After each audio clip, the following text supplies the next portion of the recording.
Hello, everyone. Welcome to the River Road Unitarian Universalist Congregation. I'm Reverend Connie Simon, your interim minister, and today your worship associate. If this is your first time here in person, we welcome you. We hope you'll stop by the welcome table so we can get to know you and get connected. For those watching on YouTube, please feel free to join in the chat with our online host. If you're watching this at a later date and have questions, please visit our website to learn how to connect us. Before we begin, I'd just like to share a few announcements with you. First and most importantly, thank you all for the kind wishes and cards and get well messages. I am recovering from back surgery and will be back in the office full-time on August the 1st. So I will be with you live for service next Sunday. I have some more exciting news, and that is that we are getting very, very close to hiring our new Director of Congregational Life and should have someone with us by mid-August at the latest.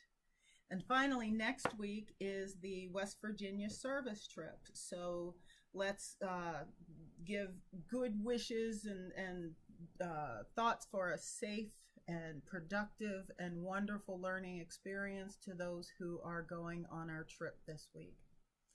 If you didn't get a chance to fill out our volunteer survey, please do so. We know that there are many of you who've said that you want to volunteer with things around the congregation. You're interested in doing things. If that's the case, please fill out the survey, or if you're not comfortable doing that, send me an email directly and tell me what it is you'd like to do. So far, we've only gotten a very few responses, and we just want to make sure that we've got everyone's information.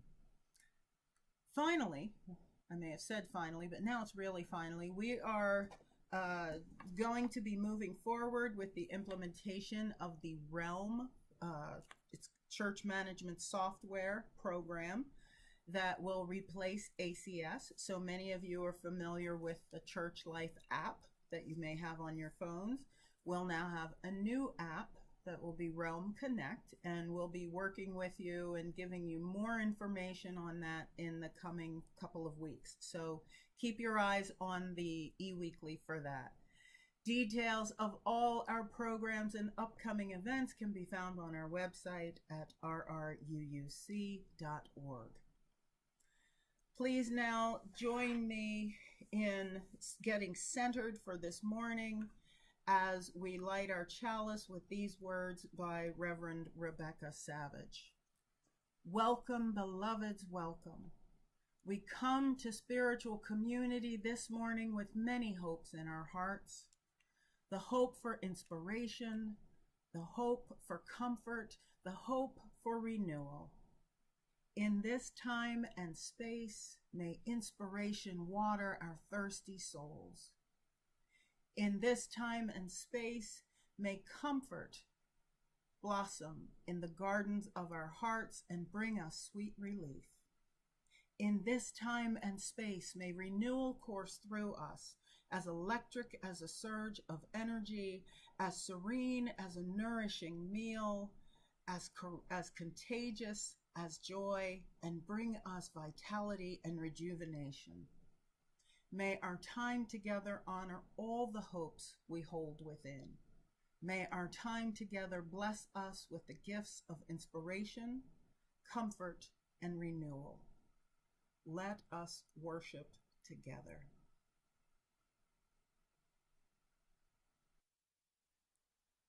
In place of an opening hymn this morning, I'd like to share with you a meditation that was created during the pandemic at the First Unitarian Church of Cincinnati, where I served as the senior settled minister.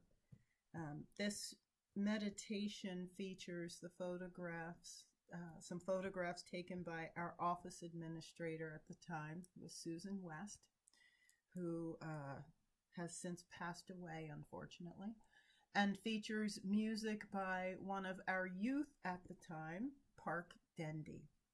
Please enjoy.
support of our congregation and the community beyond, the morning offering will be gratefully received.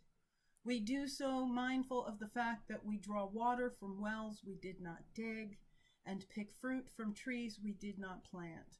This is as it should be, so long as we dig and plant for those who come after. If this is your first time visiting, please feel free to let the basket pass you by. Your presence is your gift to us. To learn more about why we give of our financial treasures, please visit our website at rruuc.org. There you can find information on our vibrant programming and all the ways to connect to the mission and vision of this community. You can also give right there on the main page by clicking the blue Give Online button. You can also text to give. The text to give number is 73256. Again, that's 73256. Type RRUUC and the amount you'd like to give. Thank you for sharing your time, your talents, and your treasures.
Our reading this morning is called A Lamentation for the First 100 Days of This Administration.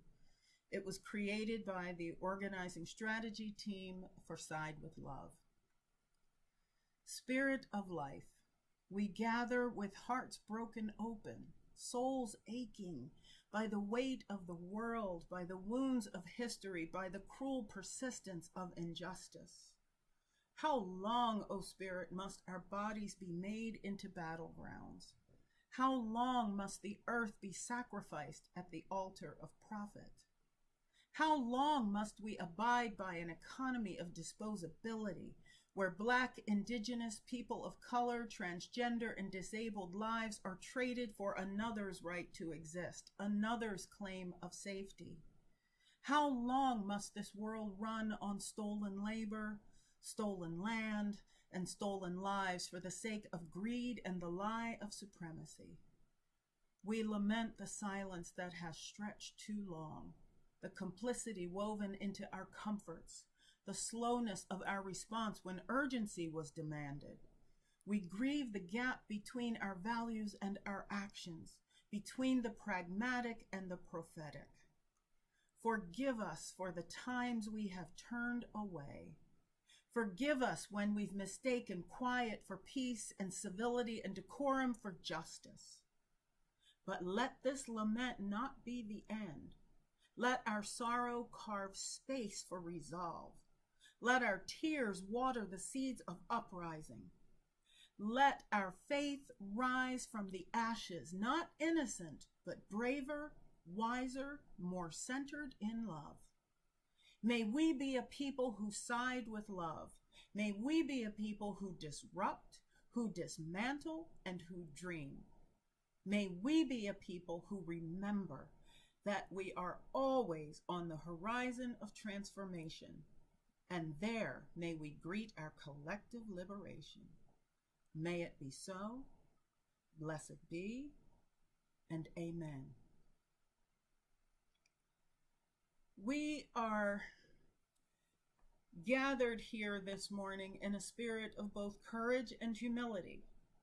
Courage to engage with difficult questions and humility to recognize that our seeking is ongoing, our understanding incomplete, and our commitment to justice requires constant renewal. In just a few minutes, you'll hear a reflection from Ken Button on Christian nationalism and what it means for us as Unitarian Universalists and as citizens of this age. This is not an easy topic. It touches on faith and fear, on belonging and exclusion, on the sacred and the political. It asks us to examine not only what we oppose, but what we affirm. Not only what we stand against, but what we stand for. As inheritors of a tradition that has long championed the dignity and worth of every person, we know that authentic spirituality cannot be contained by walls of division. Our faith has roots in the radical love that transcends boundaries, the universalist conviction that no one is beyond the reach of grace, and the Unitarian understanding that we are all connected in the web of existence. Yet, we also live in a time when religious language is being weaponized, when the name of the sacred is invoked to justify exclusion rather than embrace. This grieves us, particularly those among us who find meaning in Christian imagery and story, who see in Jesus a teacher of radical inclusion, not tribal dominance. Today, we create space to wrestle with these tensions, to name what troubles us and to claim what sustains us. We do this not from a place of comfortable detachment, but as people whose faith calls us to engagement with the world as it is, while working toward the world as it should be. As we prepare our hearts for Ken's reflection this morning, I invite you to remember that we are not merely observers of history, but participants in it. The choices we make in how we love, how we vote, how we show up for our neighbors, these shape the moral arc of our community and our nation. So let us listen with open hearts and open minds. Let us allow ourselves to be challenged and changed. And let us remember that our gathering here is in itself an act of faith. Faith that truth-telling matters, that beloved community is possible, and that even in the most troubled times, we can be bearers of light. May our time together strengthen us for the work of justice that awaits beyond these walls. And with that, please welcome Ken Button.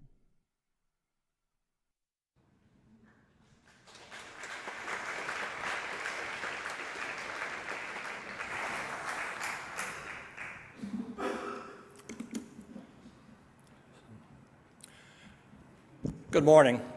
I'm Ken Button, and I will be talking about the alarming and rapid growth of what is commonly called Christian nationalism in the United States. This movement is part of the backlash against the changing demographics in America and the struggle to retain traditional white power structures at a time of growing secular forces which these folks perceive as highly threatening to their social and political position. Christian nationalism, in reality, is a political ideology that seeks to merge Christian identity with American civil life and national identity.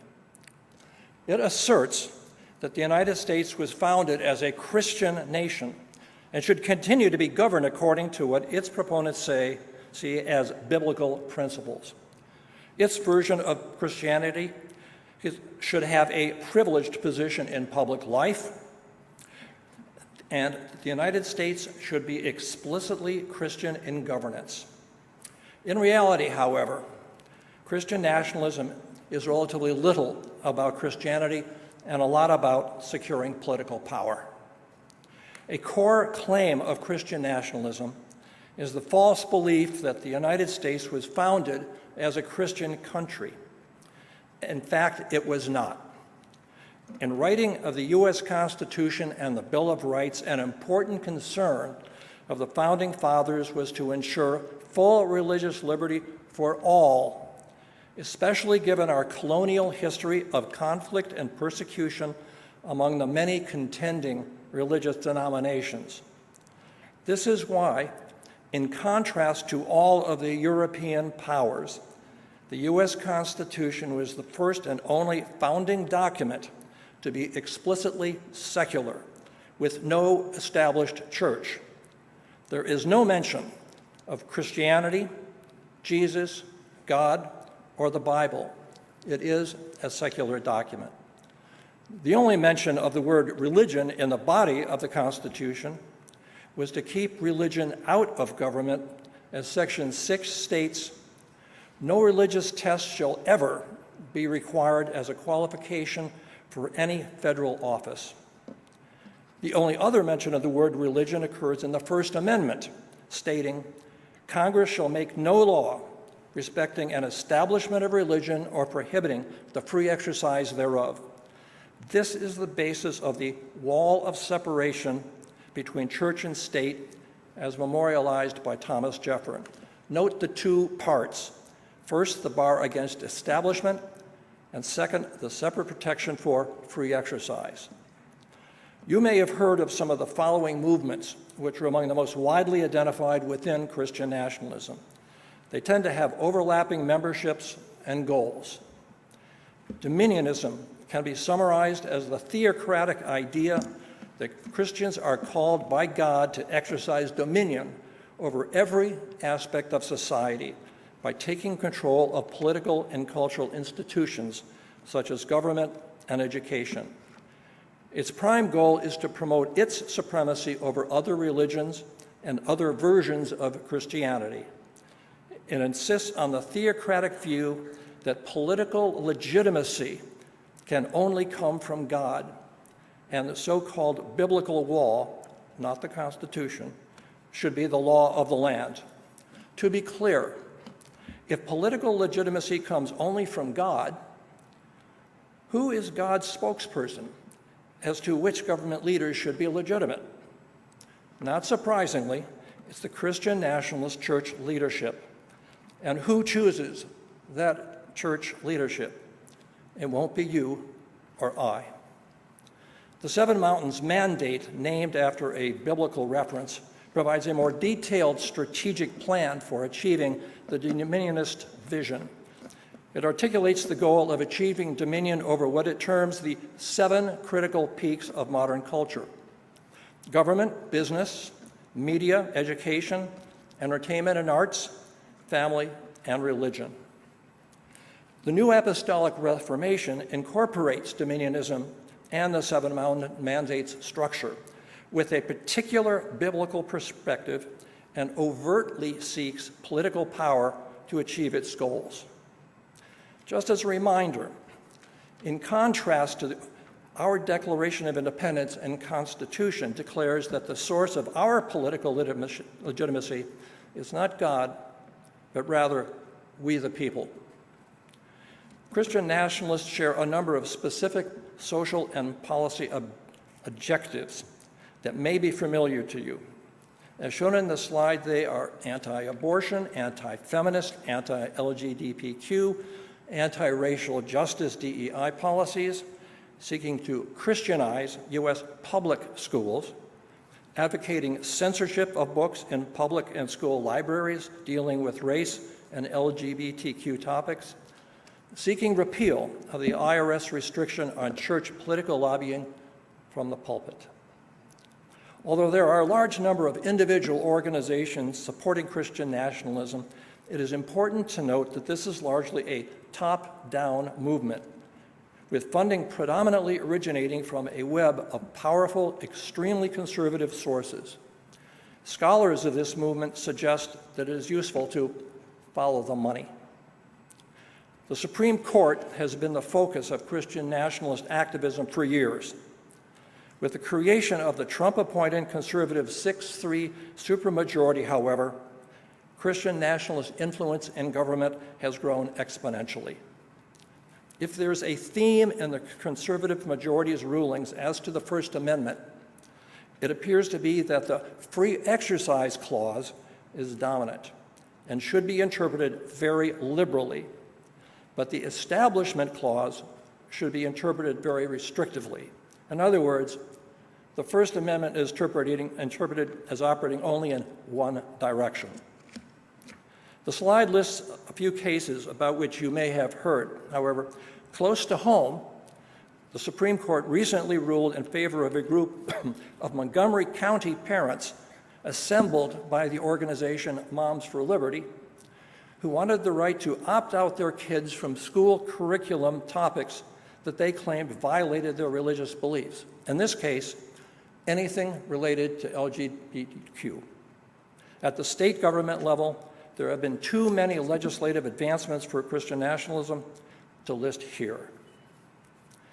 The advances of Christian nationalism, perhaps, are most striking in the White House. President Trump has used executive orders to establish in the White House an administrative machinery to advance the Christian nationalist agenda. President Trump established the White House Office of Faith, which provides Christian nationalists with direct access to the highest levels of the Trump administration policymakers. It is directed by the flamboyant prosperity gospel televangelist Paula White Cain. Trump set up the Religious Liberty Commission to advise on how to implement key elements of the Christian nationalist agenda, such as public school prayer and exemptions for medical personnel from treating LGBTQ patients. The White House task force, listen to the phrase, the task force to eradicate anti-Christian bias is directed to seek out and more likely manufacture evidence of anti-Christian bias in government. I've included an ominous photo of a gathering of the Christian nationalists laying on hands and praying over President Trump in the Oval Office. Who are the proponents of Christian nationalist agenda in positions of power in the U.S. government? There are many. 3 examples. Secretary of Defense Hegseth, he closed his recent Iran bombing press conference in the Pentagon with a declaration, "We give glory to God," which in that context is the rhetorical equivalent of saying Allah Akbar. OMB Director Vogt, who publicly declares, "We were meant to be a Christian nation." And Congressman Lauren Boebert, who insisted, quote, "The church is supposed to direct the government." Are all evangelical Christians also Christian nationalists? The answer is no.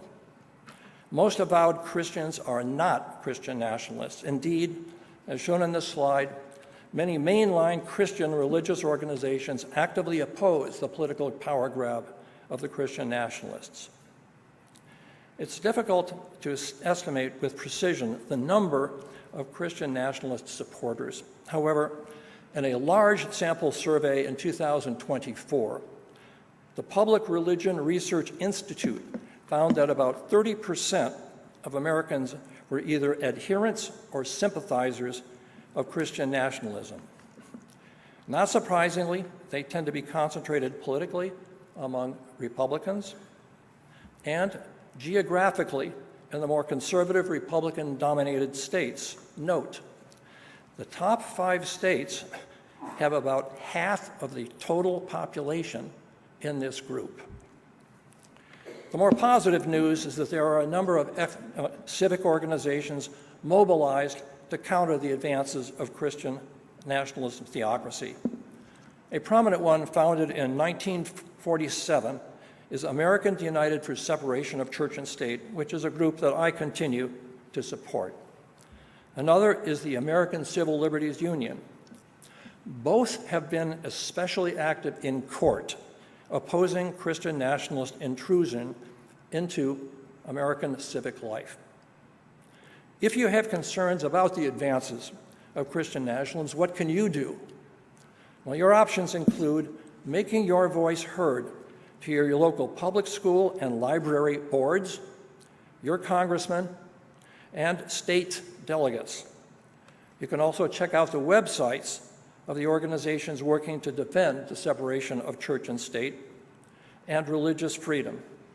And perhaps most of all, you can talk with friends and family, especially in the so-called red states, to make them aware of what is going on and how it might affect them and their children.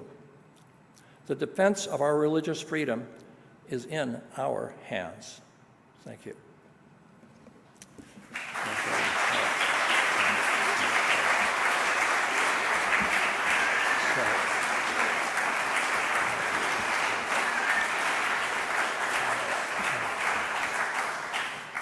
After the close of the service, I will remain here in the sanctuary. I want to welcome anyone who would like to gather with questions and comments and any discussion that you might have.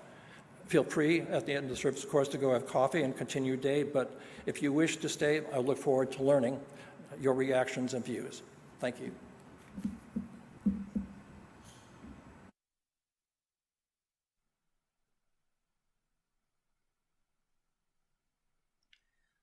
Let's extinguish our chalice by reciting together the words written by Elizabeth Sell Jones.